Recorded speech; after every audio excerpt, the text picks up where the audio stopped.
Hi, welcome to our channel where we share the most intriguing stories. When Gavin Morris rolled up to his off-grid dream home, he expected peace. Instead, he found HOA goons, forged documents, blacklisted deliveries, and a war he never asked for. What began as a move-in day turned into a battle for freedom, land, and the right to be left the hell alone. It was supposed to be one of the proudest days of my life. I had just spent nearly 2 years designing and building my dream home, a fully off-grid, energy-autonomous smart house perched on a ridge above the Red Rock Canyons of Nevada. Solar, battery, backup water tank, underground fiber, even seismic insulation. It had everything. And now, after all the planning, the permits, the inspections, the construction headaches, I was finally moving in. I rolled up the gravel driveway in my F-250 with the trailer hitched behind, loaded with the first wave of equipment and tools. A couple of contractors in a separate truck followed, bringing the modular furniture and security system modules for installation. The sun was rising behind the mountains, and the wind carried that dry, electric desert charge I loved. This was supposed to be the first quiet morning in my own damn house. But as I approached the gate, I noticed something was off. There were 2 dark SUVs parked across the entrance. I slowed. People were out front, 2 men in HOA security uniforms, arms crossed like they were guarding Fort Knox. And in the middle of them stood a woman in a beige skirt suit, holding a leather binder and wearing a look like she'd already decided I was the villain in her daytime soap. She stepped forward with the confidence of a dictator inspecting her parade. "Mr. Gavin Morris," she asked. "That's me," I said, stepping out of my truck, already annoyed. "Can I help you?" She didn't smile. "I'm Karen LaGrange, president of the Silver Mesa Ridge HOA. We're here to inform you that you are not authorized to move into this structure." I blinked. "You're what?" "This property has not yet been reviewed or approved by the HOA Architectural Integrity Committee. The fence is in violation of community standards. The color of your paneling reflects light toward the main road. Additionally, the structure does not meet the established neighborhood profile requirements, and as such, you have not been granted residential occupancy status. So, I'm afraid you'll need to turn around." I stared at her. It took me a full 5 seconds to process the sheer level of delusion it must take to walk up to a man on his own land and tell him he can't live in the house he just built. "This is private property," I said slowly. "I'm not in your HOA." I checked. Rechecked. Hired a land use attorney. "This ridge lot isn't part of Silver Mesa Ridge or any other association." She gave me the kind of condescending smile you reserve for the mentally unstable. "I understand your confusion. There has been some overlap in zoning due to administrative delay, and this parcel is currently under aesthetic review. Until that's resolved, you do not have permission to enter or occupy." I laughed. "You think I need your permission to walk into my own damn house?" "You may not understand the process," she said smoothly, "but we're simply enforcing community protocol. You can file an appeal with our board. Meanwhile, we've notified the County Code Enforcement Division, and—" I cut her off. "Get off my property." Her eyes hardened. "Sir, you're escalating unnecessarily." "No," I said, stepping closer. "You're trespassing. Move your cars." One of her security goons stepped forward. "We're here to prevent unauthorized occupancy." "Unauthorized? I'm the one who holds the deed. I built the place. I designed every square inch of that house myself. And I am telling you, this is private land outside of your jurisdiction, so either you back off or I call the sheriff." Karen narrowed her eyes, then smirked. "You know what? Let's do that." And before I could pull out my phone, she was already on hers. "Yes, hello. I'd like to report a suspicious individual attempting to illegally occupy a residence under HOA review. Yes, 218 Mesa Overlook Drive. He's refusing to leave." I stood there, stunned. She was calling the cops on me for trying to move into my own home. I let her finish her fantasy report, then called the sheriff's department myself. 10 minutes later, a patrol cruiser pulled up the Ridge Road. A deputy stepped out, already looking tired of the day, and it wasn't even 9 a.m. "Morning," he said. "Got a report of a possible illegal entry." Karen jumped in like a dog at a tennis ball. "Yes, officer, thank you for coming. This man is attempting to unlawfully occupy a property that's not cleared for residential access by the HOA. We are protecting community standards." "Ma'am," I said, holding out a folder, "here's the deed, the permits, the zoning map, and the legal parcel registration. This property is not and has never been under HOA control. It's a separate private parcel carved out before your development ever existed. The deputy took the documents, flipping through them. Karen hovered, trying to peek over his shoulder. I also have the land survey, I added, with county stamps. This HOA has no claim here. Karen's smile was frozen. She tried to interject, but the deputy raised a hand. Ma'am, please, let me read. He took a few more minutes, nodding occasionally, then finally looked up at her. From what I see here, this gentleman is on his own property. He has the legal right to be here. You don't.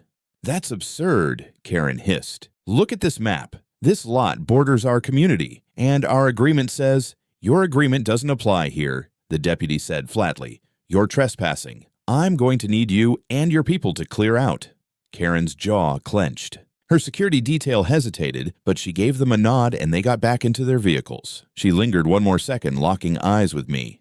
This isn't over, she said quietly. A house without HOA approval is not a home. Good, I replied, because I'm not building a prison. Then I turned my back on her, walked to my gate, and keyed in the security code. The gate slid open, the sun hit the front of my home just right, and for one brief moment I thought that would be the end of it. But I knew better. I barely had time to unpack a third of the trailer before the next hit landed. The morning after Karen's little blockade attempt, I was in the main room unpacking my monitors when I heard a knock at the front door. Not the gate, my actual front door. That alone set off alarms in my brain. I hadn't given the code to anyone but the contractors, and the gate had closed behind them hours earlier. I opened the door cautiously and found a courier standing there in a gray uniform, holding a thick manila envelope with a red county seal on the corner. Mr. Gavin Morris, he asked. Yeah.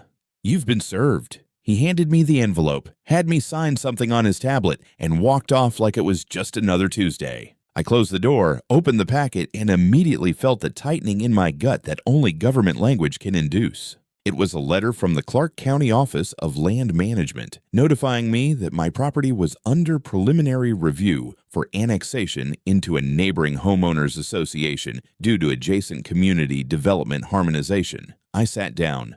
Read it again. They were trying to forcibly incorporate my land into the HOA. The document included a copy of a community petition requesting annexation supposedly signed by 11 nearby residents and an attached note from Silver Mesa Ridge HOA President Karen LaGrange stating that the buffer zone between their homes and mine has caused ongoing disruptions to aesthetic continuity and community safety. And to top it off, there was a scanned document, an alleged land transfer acknowledgement that supposedly gave the HOA rights to oversee property transitions for lots adjacent to the community border. It bore the forged signature of a man named Victor Herrera, the lead foreman of my construction project. I knew Victor, he didn't sign that. My mind flipped into military mode. Step 1, contain and assess. Step 2, document and counterattack. I called Victor immediately. He answered on the second ring. Hey, Gavin, what's up? Did you sign anything for Silver Mesa Ridge? Anything giving them rights over this land? Silence. No, he said finally. Why? Because there's a forged document with your name on it submitted to the county. Hell no, I'll get a notary and send you a sworn affidavit within the hour. Next, I called my lawyer, Rachel Doyle, land use specialist and pitbull in heels. I forwarded her the scanned documents. Her voice sharpened the moment she read the annexation letter. This is fraud, and this isn't just HOA overreach. This is government-level paperwork manipulation. You need to come in. 2 hours later, I was sitting in her office, and we were going line by line through everything. Rachel was already compiling a formal response to the county with notarized proof of ownership, Victor's affidavit, the original plat maps, and zoning records that clearly identified my parcel as unincorporated residential land not subject to HOA. Control. It'll take a few days for the county to react, she said. In the meantime, I want to know how this got as far as a filed review. She made a few calls. I watched her demeanor shift from composed to quietly furious. Turns out, the employee who processed the HOA's annexation request was a junior officer in zoning affairs named Travis Bainbridge. His last name rang a bell. Rachel pulled up his personnel file. His mother is Karen's vice president. HOA, nepotism, plain and simple. Can we report this? I'm going to do better. I'm filing a formal complaint to the County Ethics Committee, and I'm naming names. But we're not done. While Rachel was preparing the ethics filing and rebuttal package, I drove straight to the Clark County Recorder's office. I requested a certified full parcel history, ownership, zoning, easements, public access, all of it. Nothing, and I mean nothing, in the record even hinted that this lot had ever been eligible for HOA annexation. The transfer document Karen had submitted didn't match the format used in the county at all. I made copies of everything, uploaded scans to cloud storage, and sent backup files to my off-site legal vault. I didn't trust a damn thing anymore. That evening, as I returned home, I noticed a white envelope taped to my mailbox. In neat cursive handwriting, it read, "You can still stop this. Come to the Silver Mesa Clubhouse Thursday night and speak with us. We can avoid trouble if you cooperate." Inside was a printed HOA welcome packet with my name crossed out and replaced with occupant. They thought this was a negotiation. They had no idea who they were dealing with.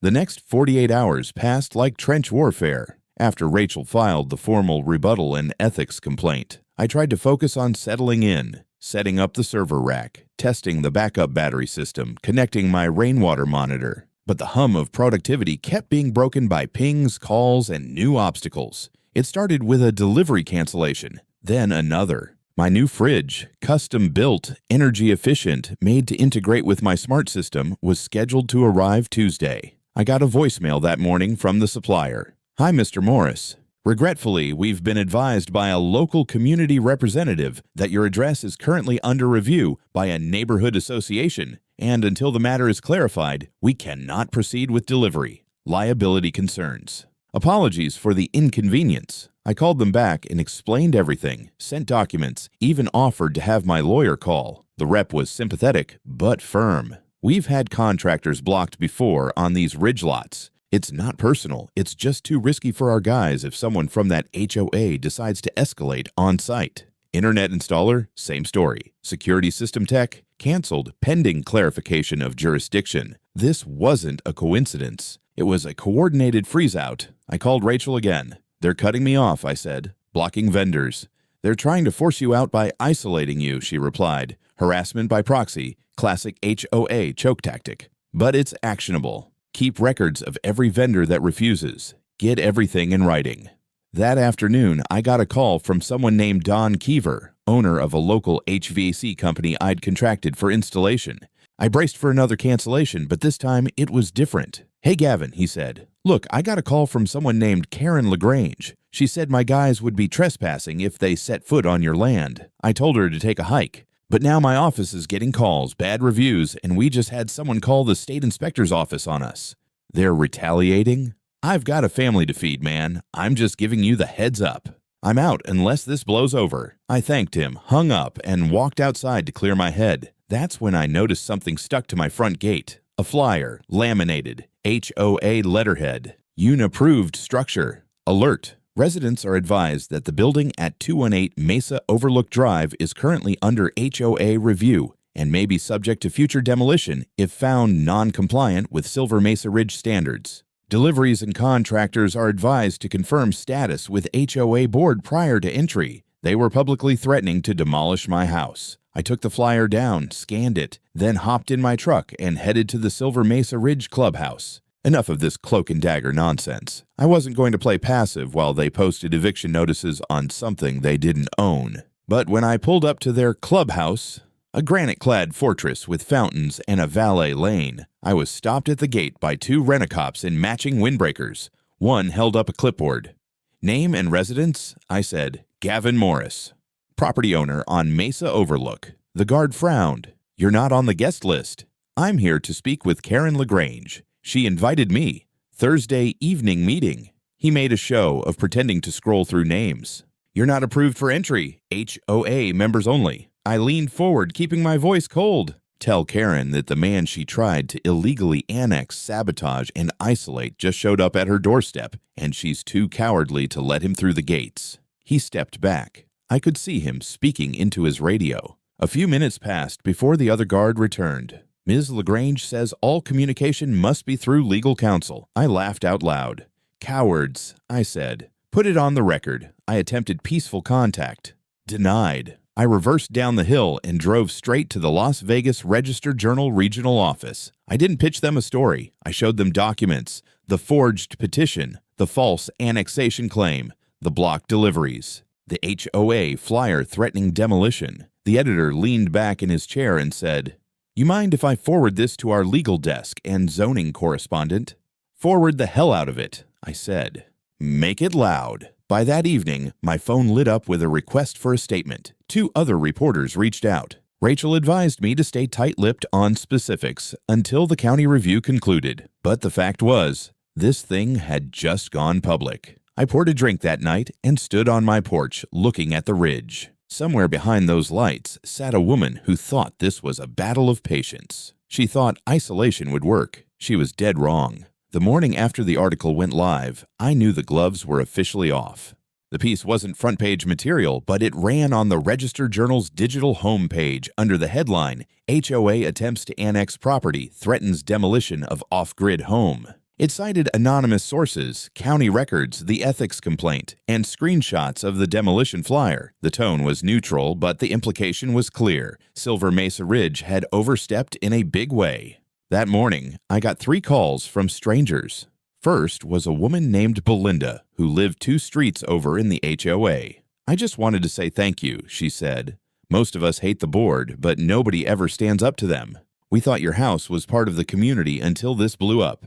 Now we're seeing how dirty they really are." The second was a local delivery driver who'd been told by HOA reps to stay away from the crazy guy on the ridge. He offered to bring me the fridge himself, free of charge. The third call was from a lawyer named Marla Reese. She said, "Gavin, I represent one of your neighbors, a Mr. Padilla. He's a retired teacher, lives closer to the west side. The HOA forcibly included his lot in their jurisdiction last year. He never agreed. They've been fining him ever since." She asked if I'd be willing to join a multi-party complaint if it came to that. I said, "Absolutely, but I'm not waiting for them to make the next move." I didn't have to wait long anyway. That same afternoon, I got a call from my general contractor. "Hey, you might want to check the backside of the property," he said. "Why?" "There's a flag line, spray-painted markers. Looks like someone's prepping utility access." I walked the perimeter, and sure enough, bright orange paint, flagged stakes, and little white signs that read, "HOA Infrastructure Alignment Survey, pending utility upgrade." No phone call, no notice, no permit, nothing. They were trying to run new utility lines across my property. I lost it. I got in my truck and drove straight to the county planning office, marched into the records room. I requested every permit issued to Silver Mesa Ridge in the past 3 months. I found it. A tentative utilities adjustment request for a fiber cable expansion marked to run northeast quadrant with cross-parcel access. No opposition recorded. Opposition? I hadn't even been told. The permit was approved conditionally, pending full neighbor consent, which they didn't have. I snapped a photo and stormed into the front desk, demanding to speak to whoever had signed off on it. They sent me to an assistant planner who looked like he just got his braces off last year. When I asked why they approved something across a parcel clearly marked as non-HOA, he blushed and said it was submitted as part of the buffer zone package. They were still using the fake buffer zone designation. Unbelievable. I filed a formal challenge on the spot. I also requested a hold on any infrastructure work related to that permit and followed up with a second complaint, this time to the Nevada State Board of Engineers and Land Surveyors. They had filed a land use modification using forged consent. That's a felony under state law. When I got home, I installed 4 additional cameras along the backside of the property where the markers had appeared. I set the alerts to my phone, and I filed a trespass warning with the sheriff's department. That night, I sat at my kitchen island scrolling through the HOA's website. I expected the usual PR fluff, but then I noticed a tab labeled Civic Engagement Resources. And right there was a form letter template addressed to the county council, encouraging residents to write in support of community-wide aesthetic, protection against invasive, non-compliant developments. The language was veiled, but it was clearly about me. They were lobbying residents to file civil complaints en masse, to drown the county in pressure and get me legally strangled under zoning complaints, even if they had no basis. I couldn't believe how far they were willing to go. But I wasn't playing defense anymore. I wrote up my own counter letter, backed by actual records, and emailed it to every HOA resident whose address I could find in public property logs. A few hours later, I got 3 replies. All of them were from people inside Silver Mesa, and all three said the same thing. "We've had enough of Karen too. Tell us how we can help." The next morning, a yellow notice was duct taped to my mailbox post. It read, "Notice of community non-cooperation. All services to this address are hereby discouraged until compliance." There was no official letterhead, no seal, just a stamp at the bottom that said Silver Mesa Ridge, Neighborhood Oversight. Council, there is no such council. It was something they clearly made up, but the message was received. That day, the trash collection truck drove right past my bins without stopping. I flagged it down. Driver rolled his window halfway. "I was told not to stop here," he mumbled. "Told by who?"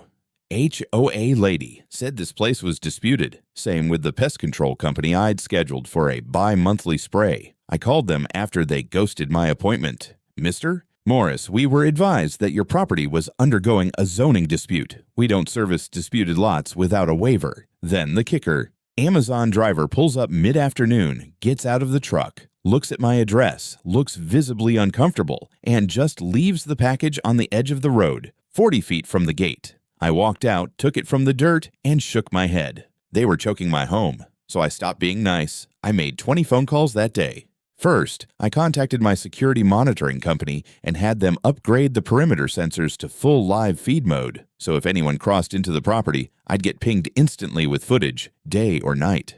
Second, I had my attorney file a cease and desist to the HOA for interference in private services, citing 3 separate companies that admitted they'd been advised not to deal with me. Third, I called the State Consumer Protection Division and filed a complaint regarding HOA interference in utilities and commercial services, which violates Nevada Revised Statutes Section 116.3, 1184, prohibited acts of coercion by association boards. Fourth, I called a friend from my military contractor days, Tanner. He runs a private logistics company now, mostly off-grid installs, remote supply runs, things the big companies don't touch. I told him what was going on. He just laughed. "You want me to do a blackout delivery? No logos, no company truck, no HOA chatter. Just get me my generator and my water tank." You got it. 2 days later, he and a guy named Weller showed up in a matte black flatbed with no plates and unloaded a 10-kilowatt silent generator and 2 massive water drums through the back entrance. Well out of HOA view. "You're officially untouchable, man," Tanner said, clapping me on the shoulder. "Nobody messes with Morris Logistics." Then came the surprise. That night, I heard a knock at my gate. It was a teenage girl, 16, maybe 17, holding a small white envelope. She didn't say a word, just handed it through the bars and walked off. Inside was a letter. "Mr. Morris, I'm sorry. My mom is the vice president of the HOA. She and Ms. LaGrange are behind this. I heard them talking about using withhold and pressure tactics on you. My mom even said, if we make his life miserable enough, he'll leave and sell cheap. I don't agree with any of it. I just wanted you to know." No name, no signature, just that. I took a photo of the letter, scanned it, and sent it to my attorney and the reporter from the Register-Journal. No response yet, but I had a feeling it would come. The next morning, my lawyer called. "You're not going to believe this," she said. "Oh, I believe a lot these days. They've filed a formal HOA citation against you. I'm not even in the HOA. They claim your architectural design violates the Viewscape Cohesion Ordinance and that your structure presents a visual hazard to community continuity." I laughed. "What the hell is a viewscape hazard?" She didn't laugh back. "It's not real, Gavin, but they filed it with the county zoning board. This is real now." That was it. I told her, then it's war. And I wasn't speaking metaphorically. 2 days later, I was sitting at the kitchen counter trying to catch a breath when the doorbell rang. Through the camera feed, I saw a tall man in jeans and a blazer, press badge on his chest. A woman stood beside him with a notepad. They waved politely at the camera. "Gavin Morris." "We spoke over email," he said once I cracked the door. "From the Register-Journal?" "Yup, Jeremy Kalman. This is Rita. She's our civil affairs lead. Mind if we talk about what's been happening here?" I didn't hesitate. We sat on the back patio under the solar awning while I laid out everything. The fake petition, the letter from the girl, the delivery blacklisting, the zoning stunt, the HOA citation for violating a view hazard ordinance. Kalman kept scribbling. Rita barely blinked. Then I handed them the letter, the one from the girl. Rita read it slowly. If this came from an HOA vice president's child, this is damning. Kalman nodded. We're going to print this. But we're also going to ask for comment from the HOA and the zoning office. Be my guest. The story dropped online the next evening with a brutal title, Outlaw HOA, Silver Mesa Ridge, accused of blacklisting, land theft, and targeting homeowner. Outside jurisdiction, it exploded. Regional news syndicates picked it up. Twitter threads went wild. But that was just the start. The next day, the county zoning commissioner himself showed up at my property in a white Ford Explorer. Guy looked exhausted. Mr. Drain Morris, he said, shaking my hand with the air of a man who had no idea how this became his problem. I just want to say, I wasn't aware of any petition. I've started a formal review, and I've put a freeze on any consideration of HOA boundary expansion pending investigation. That's great, I said, but you've got a forged document in your files, and your department accepted it. He sighed. We're working with the DA now. That night, someone tried to slice open my chain-link fence behind the shed. My perimeter system caught it. I got an alert at 1:13 a.m., along with a blurry photo of a figure in a hoodie. They didn't get in, but I reported it to the sheriff. The deputy who came out seemed more interested than before. When I explained everything, the citation, the blacklisted deliveries, the fake ordinance, the letter from the teenager, the zoning petition, he just stood there with a look that said, "This has gone too far."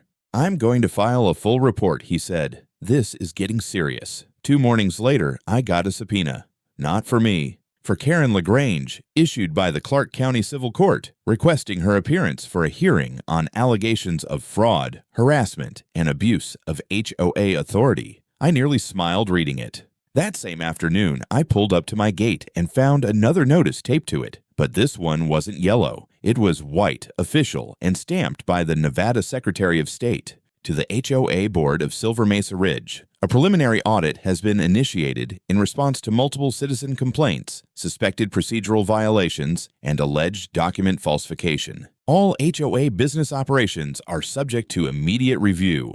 The HOA had awakened something bigger than me. Now the state was watching. The courthouse smelled like old paper and disappointment. I sat with my attorney, Amelia Cho, ex-prosecutor, sharp as a razor, calm as a bomb. Karen entered 10 minutes late, sunglasses on indoors, flanked by 2 other HOA board members, the vice president and the treasurer, who looked like they were regretting every minute of this. The judge, a heavy-set man with a deadpan voice, called the session to order and read off the charges. Attempted annexation through falsified documents, harassment of private citizen, conspiracy to intimidate a property owner. Karen's attorney, some overpaid blow-dried type, tried to argue that the petition was merely exploratory, never formally submitted. The judge raised one eyebrow and held up the document stamped by the zoning office. This exploratory draft got entered into official review channels. That's not how exploration works. I held my laughter. Amelia dropped the letter from the HOA kid on the table like a trump card. Judge scanned it.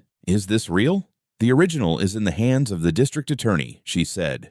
This is a copy, authenticated. Karen turned pale. The vice president turned red. The treasurer looked like he was about to vomit. Amelia continued, calm and steady, outlining the pattern. Blacklisting delivery companies, issuing fake citations, intimidating service workers, trying to alter zoning designations, faking petition signatures, including one of a deceased person.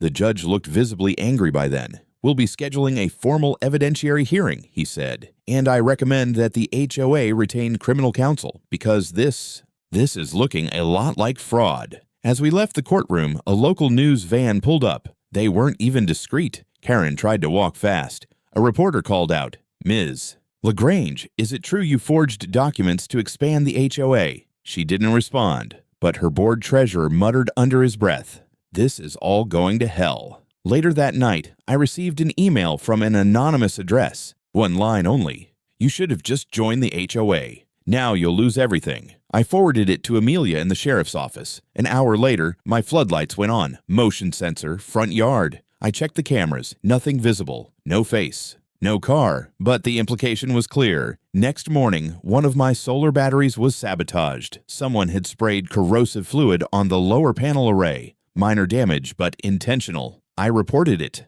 Again. The deputy said, "They're desperate now." But it got worse. The county announced a public community forum to discuss the future of boundary management policies for residential associations.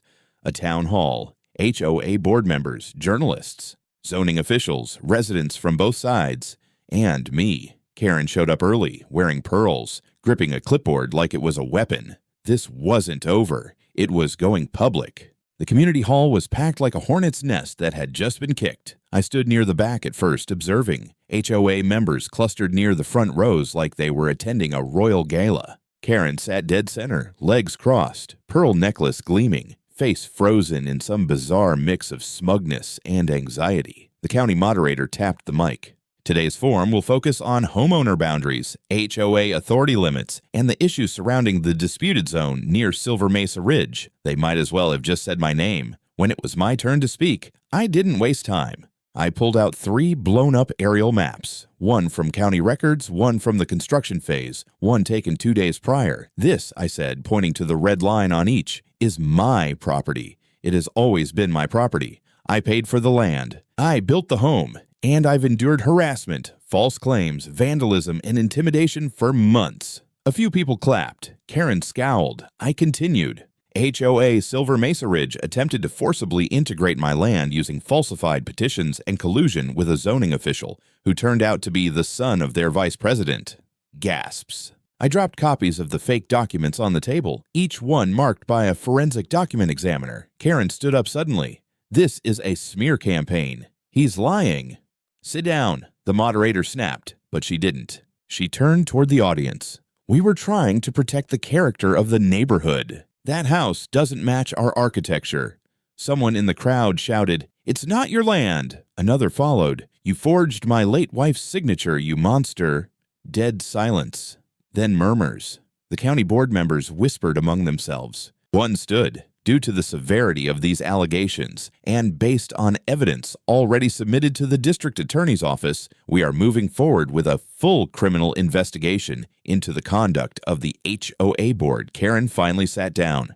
Like a puppet, with its strings cut. Within a week, the county filed charges: document fraud, attempted property annexation, harassment, and obstruction of zoning review. Karen was arrested. The HOA vice president resigned the same day. The treasurer turned state witness. In court, Karen pled guilty to multiple counts of fraud and interference in private ownership. Her sentence: 2 years probation, $40,000 in restitution to me and other affected parties, and a lifetime ban from participating in any homeowners association board or governance group in the state of Nevada. The county also ordered Silver Mesa Ridge HOA to undergo a full audit and place them under administrative oversight for 3 years. 1 week later, I installed a new steel gate at the bottom of my driveway. Welded onto it, a metal sign that read, "Private land, not HO, not negotiable." A few neighbors, ones who had stayed quiet throughout, dropped by with beer and burgers. One of them shook my hand and said, "We've been watching. You did what we all wanted to do." We grilled late into the night, under the stars, no permits required, and as I looked out at the canyons from my smart home porch, I thought, I built this place to be mine. Now it finally is.